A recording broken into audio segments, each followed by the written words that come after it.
What's up, everybody? Renfail here. Welcome to my final review of Diablo 4 after having just completed the campaign last night. I'm now on towards other things. We're going to be working on next is, I believe, next week, Capstone Dungeon, and then starting the grind through Tier 3. And leveling this character up through Paragon status. But I'm also going to be working on a Sorcerer build next to get that level up as well. And hopefully I'll have that through the campaign by the time the seasons hit. I don't know enough about seasons yet, so I still need to learn about that aspect of the game and how I want to participate in that. But I'm definitely going to be playing this game for the rest of the summer until like Baldur's Gate 3 and Starfield drop. It's a lot of fun. I've had fun solo. I've had fun. I did not expect to have as much fun playing multiplayer Diablo as I have had. It's been an incredibly satisfying experience playing multiplayer with this title, which is one of the only things I'm going to lament in this video is going to be the absolute lack of any tools to help you find other people. As much as I love this game, yeah, you pretty much it's your friends and family, and I guess spamming randos with invites. Maybe that's something they'll patch in later, but yeah. Anyway, let's talk my review of this game. We're gonna hop in. I'm gonna jump into my character here. I got a level 48 rogue, who I've done a couple of videos around. Like I did a couple of spec videos with this character. And of course, all my dungeon runs and all the footage that I've used since this game came out has been with this character. Um, who is... I haven't even changed his look in like, I don't know, 2 weeks. I got a lot more gear I could go look at and stuff. And of course, we're not completely legendaried out, but we're close. I still need 4 more pieces legendary. So now it becomes the gear grind, in essence, because I've completed the main quest, but that doesn't mean that I'm done. You can look here and I still have all sorts of quests in my journal. Um, and if you go beyond that, you can have 20 side quests total. I have 18 in my journal from all across the land, and that's not even scratching the surface of all of the side quests that are actually out here that you can't even see until you like port in and are in the area, and then you'll start seeing quests and stuff. So there's so much to do in this game beyond just the main campaign. So it took me right around 50 hours. I did not do a completionist journey, but I did take my time. I was playing in Tier 1 story mode so that I could just do the story, because that's what I wanted through my first playthrough, is just the story. It was still pretty challenging on certain encounters, especially boss fights. It was still quite challenging. And Lilith actually kicked my butt 5 different times during her stage 2 performance. And then Guilla came and helped me out, and we were able to tag team it. But I mean, I was like literally going, oh, I'm gonna have to back out and re-gear. And he even told me that he also ran into it where he was like, I gotta, he only did 1 time and backed out and re-geared. I did 5 because I was on a live stream, and I was like, I gotta try to make this happen. It just wasn't gonna happen. So there are, you know, that was like the first major DPS check. I think there was one other boss in a dungeon that was a bit of a DPS check, but that one in particular, yeah. So the leveling is good. The gameplay is fun. I got about 50 hours of doing the main quest with some side quests. I didn't do. By the way, lights are flickering, guys. There are storms happening around us and all sorts of other stuff, so we've got fun light stuff happening. Um, all that was fun. About 50 hours to get through it all. Like I said, I maybe cleared about 10% of the side quests I came across. As a matter of fact, we could probably even look at my renown.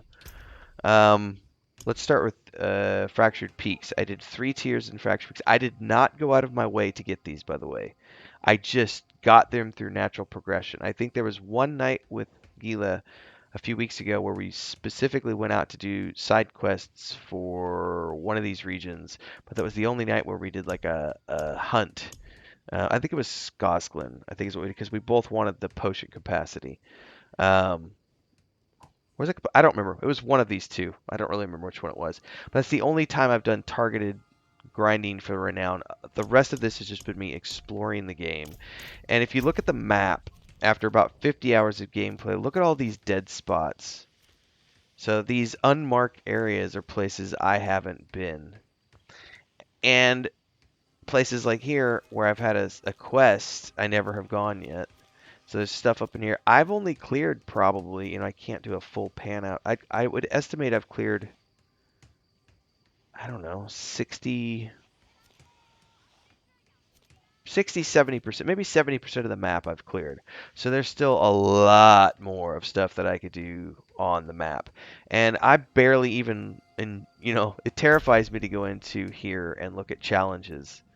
Because I've only completed 17% of the total available challenges after a single playthrough. That is a terrifying and staggering amount of challenges.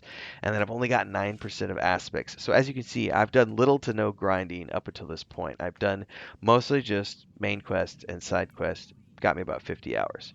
So the next big thing, sort of the end game grind here, now that I'm through with this, is obviously you get access to the next tier, which is tier 3. And then from there, you just start grinding dungeons and working towards getting all of these filled out. So there's 115 aspects that you can get, right? And they all are for the different classes. So you can be very strategic about this and just go for the ones for the classes that you want to play. So say, I want rogue or something, show my class only up here is what I could do. Hang on, go back to toggle that. Trying to figure out which button it was. Trickster's aspect. So I've only gained 6 rogue ones now. So if you want to just target your own class, you can, or you can target the next class you're going to be doing, or you can go up here and target based on stats, defensive types, offensive types, resource types, utility types, so on and so forth. There's lots of really cool stuff in here. So that's sort of like the first stage of the next aspect of the game, is getting all of your aspects for the classes that you want. But there's also the gear grind if you want to participate in that, because there's the tiers of difficulty. So to get from tier 2 to tier 3, you have to run a dungeon. And then there's tier 3 to tier 4, and then there's tier 4 to tier 5. And then I think is there one more tier beyond that? I think there's like nightmare mode or something like that, or hardcore mode where you play a character and there's permadeath. I don't know. I'll never go through those stages. I'll definitely do tier 3. I don't know that I'll ever get beyond tier 3. And the reason I say that is because I already know what my fall of 2023 looks like. And it does not include a ton of Diablo 4. Because there's going to be Baldur's Gate 3 and Starfield. And that's kind of the next big wave for me. So I'm going to get the most I absolutely can out of this game between, June, July, and to the end of August. I have 3 full months to just blow this game up and get as much as I can out of it. So after 50 hours, I'm very, very pleased. I have no qualms about continuing my journey. I'm going to be working on aspects, like I said, and there's also the Paragon stuff, which I don't have quite access to yet because I'm not level 50. But there's the Paragon skill tree after this, which I've seen, and it has way more abilities and all these things. It's ridiculous. So there's all of that you can do with your class, and then we're not even getting into the fact that there's upcoming seasonal campaign, and they've already announced 2 DLCs for this game, one of which I think is already finished and the other one's in the works. So all of that combined with just how much fun I had playing the game, it also makes me very confident that this is not a game that's going to sit here and stagnate. This is a game where they're going to be putting a lot of resources for at least the foreseeable future. I would argue the next 3 to 5 years. So it might not be the main thing that I play once BG3 and Starfield hit, but it's definitely remaining in my rotation. And my objective here is to level up the Rogue, then I'm going to turn around and do the Sorcerer, and then if I have time, I would really love to play the Druid, because I love the way I've seen it played. Like Gila's character is really cool. I've watched a bunch of TikToks on it. It looks like a lot of fun. But the sorcerer I've wanted to do for a very long time. So I'm done with this. I'm gonna level up the sorcerer. Eventually, I'll get to a point where I have all three of these characters, and I'm gonna say which one do I want to be the character that I take through the expansions, which is kind of like the way I've played Lord of the Rings Online and Star Wars: The Republic. I might have 8 or 10 alts, but I always have one character that's the one that I take through, that's the main character, and I don't know which is the main yet, whether it's going to be this character or the sorcerer or maybe even the druid.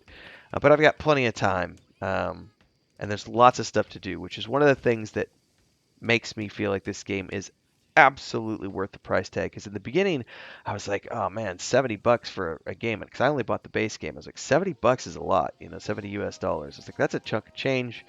There better be sufficient everything to make it worth it. And I can say now, after the campaign and seeing everything else that I still have ahead of me, I know that I'm going to get 100 hours out of this one character minimum. And that's not even including, that's just this character. Then I'm going to be playing a sorcerer. I'm going to get easily several hundred hours of gameplay out of this game over the course of 3 months. Well worth the $70 cost. For me, it's an investment. It's not the same for everybody, but since I make content for a living, it's nice to make an investment that's, tax deductible, and then also have it be something that you're going to get 30, 40 videos out of. I think that's a not all games are like that. That puts this into a special category all on its own. So I absolutely think this game is worth playing. I would give it a. Here's the thing. I told everybody when I started this game, I was like, I don't really care for ARPGs. That has not bothered me one little bit in this game, and I don't know what it is. Also, like I think I said at the beginning, the multiplayer component of this game was something I didn't anticipate enjoying as much as I have. It's just a damn good game, and it's just really, really fun. And I don't say that about too many games. Most games I'll have some criticisms of.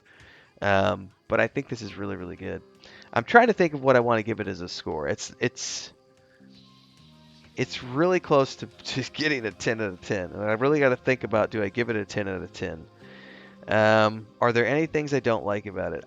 It's not that I don't like about it, but here I will offer up a critique that some people might find valuable. It is extremely grind heavy. Once you hit 50, there's no more story. So you're just grinding dungeons and side quests to flush out your map, to get achievements, to get gear, and to make it to the next tier, right? And to get your Paragon points. That's not everyone likes that. That is a very small percentage of the player base actually enjoys that stuff all the time. Most people just want to play the game and have fun, and so they'll create a lot of alts and go through and do that base campaign a lot. They'll play with their friends, they'll play with their family members, somebody somebody they know will pick it up for the first time, and they'll be like, oh, I'll go play with you, so there's, you're constantly making alts and having fun. So at the end of the day, I think, for me, it can be a little bit grindy. That might detract for some people. It didn't really bother me too much. There was a couple of times when I was like, man, this is a lot of mobs. And I have noticed that once I got my mount in particular, I stopped fighting my way through everything. I just started like running to the destinations. And I find that's because, at least on tier 1, killing mobs doesn't get you anything, like normal mobs. Why? You're not going to really get any loot off of it. The XP might be okay, but you're better off just going waypoint to waypoint, fighting at the waypoints, the story parts, and if you're doing a side quest at wherever the campaign and objectives are for the mission, side quest, or whatever, wherever those objectives are, do your combat in those areas, because you're going to get far more experience from the quests than you're going to get from just grinding mobs, at least leveling up. Now, I realize that later on, as you get into like tier 3, tier 4, there's XP bonuses that come with the harder difficulties, and it becomes a shift where it can absolutely become easier to, faster to level by just grinding dungeons. And commercial time, everyone. Huge shout out to the Guild Champions, who are our highest tiered membership here on YouTube. We've got Bubbleonia, Ancient Entity, Crazy's Relative, Remy D. Thanks so much for your support here on the channel. And of course, to all of our members who help keep me full time here on YouTube. Thanks so much for your support, for being here, for checking in. Don't forget to like, subscribe, hit that bell icon, super chat any live streams or premieres you see, super thanks any video uploads you see. Don't forget YouTube Shorts in that category as well. And hopefully, we'll see you in the next live stream. Don't forget the Discord. Links are down below. Let's get back to the video and getting gear that way and resources towards legendary crafting. So there's multiple styles of gameplay here and everything else, but that could be a turnoff for all the casual players. So I would say, I would give this a solid 9 out of 10. Like 8.59 out of 10. The music is also phenomenal. I forgot to even talk about that as we're sitting here. All of the music is amazing. The world building, like everything looks different. So I'm in like the dry steppes now, but let's go down here over to in Kyrgyzstan, right? It's a completely different look. And I know they talked about this in their world building videos. It's all one world. So you can actually like follow the river down out of the mountains and through the various regions, but it's nighttime, so I'm not really going to get a chance to see what I wanted to show you guys. But it's all different landscapes, and the music and everything else. It's just they've done some brilliant things with the way this game looks and feels. The world building, the music, it all comes together to make this pretty awesome game. I haven't got up in here, so let's run up in here. Where my experience has been nothing but positive. And I think at the end of the day, giving this a 8.59 out of 10 is a pretty easy decision. Let's just do...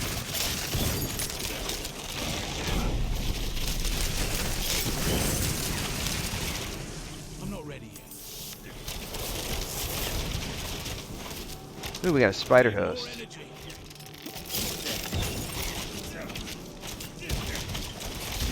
Blow him up. Oh, yeah, back away from that. I love my rogue. Ooh, Seeds of Hatred. What are those? I don't know that I've ever seen those before.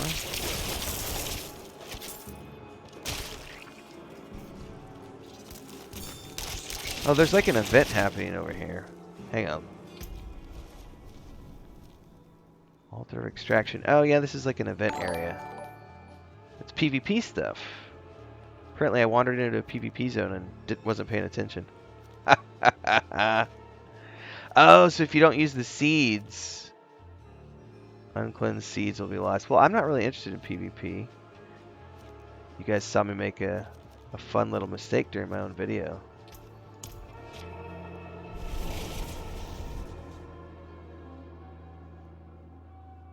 That's how you know it's legit, everybody. I don't make those like highly polished guides. I'm just a normal dude making videos. Anyway, look at this. So there's more side quests that just appeared now that I got here. Apparently I have to turn something in too while I'm here. So let's do that as we wind down this video. I think at the end of the day, that 8.59 score is pretty easy for me to give. I don't give that high of a score to all games that I play. I also don't put 50 hours, into every game I play. Some games, Assassin's Creed games like Origins, Valhalla, stuff like that. Cyberpunk 2077 got like 50-60 hours out of my first playthrough. Witcher 3 got 50-60 hours out of my first playthrough. And then I went back and did like Witcher 3 in particular. I went and did a full playthrough of that and all the expansions that got like 200 hours. It was ridiculous. It was so amazing. So I'm looking forward to the expansions for this game. I'm looking forward to the seasonal content.